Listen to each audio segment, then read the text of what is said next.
किसी गांव में एक धनी सेठ रहता था। उसके बंगले के पास एक जूते सिलने वाले गरीब मोची की छोटी सी दुकान थी। उस मोची की एक खास आदत थी कि जो जब भी जूते सिलता तो भगवान के भजन गुनगुनाता रहता था।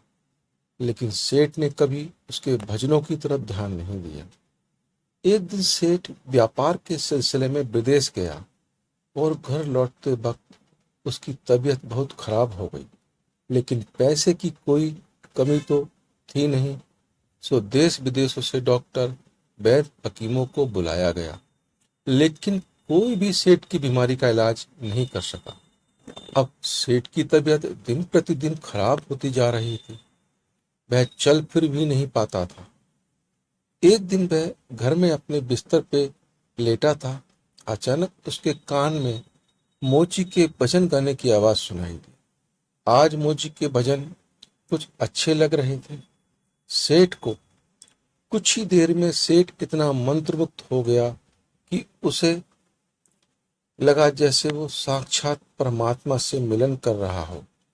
मोची के भजन सेठ को उसकी बीमारी से दूर लेते जा रहे थे। कुछ देर के लिए सेठ भूल गया कि वह बीमार है। उसे अपार आनंद की प्राप्ति हुई। कुछ दिन तक यही सिलसिला चलता रहा। अब धीरे धीरे सेठ के स्वास्थ्य में सुधार आने लगा। एक दिन उसने मोची को बुलाया और कहा, मेरी बीमारी का इलाज बड़े बड़े डॉक्टर नहीं कर पाए, लेकिन तुम्हारे भजन ने मेरा स्वास्थ्य सुधार दिया। ये लो 1000 रुपये इनाम। मोची खुश हुआ, पैसे लेकर चला गया। लेकिन उस रात मोची को बिल्कुल नींद नहीं आई। वो सारी रात यही सोचता रहा कि इतने सारे पैसों को कहाँ छुपा कर रखूं और इनसे क्या खरीदना है। इसी सोच की वजह से वो इतना परेशान हुआ कि अगले दिन काम पे भी नहीं जा पाया। अब भजन गाना तो जैसे वो भूल ही गया था। मन में खुशी थी पैसों की। अब तो उसने काम पर जाना ही बंद कर दिया और धीरे धीरे उसकी दुकानदारी भी चौपट होने लगी। इधर सेठ की बीमारी फिर से बढ़ती जा रही थी। एक दिन मोची सेठ के बंगले में आया और बोला, सेठ जी, आप अपने ये पैसे वापस रख लीजिए। इस धन की वजह से मेरा धंधा चौपट हो गया। मैं भजन गाना ही भूल गया। इस धन ने तो मेरा परमात्मा से नाता ही तोड़वा दिया। मोची पैसे वापस करके फिर से अपने काम में लग गया।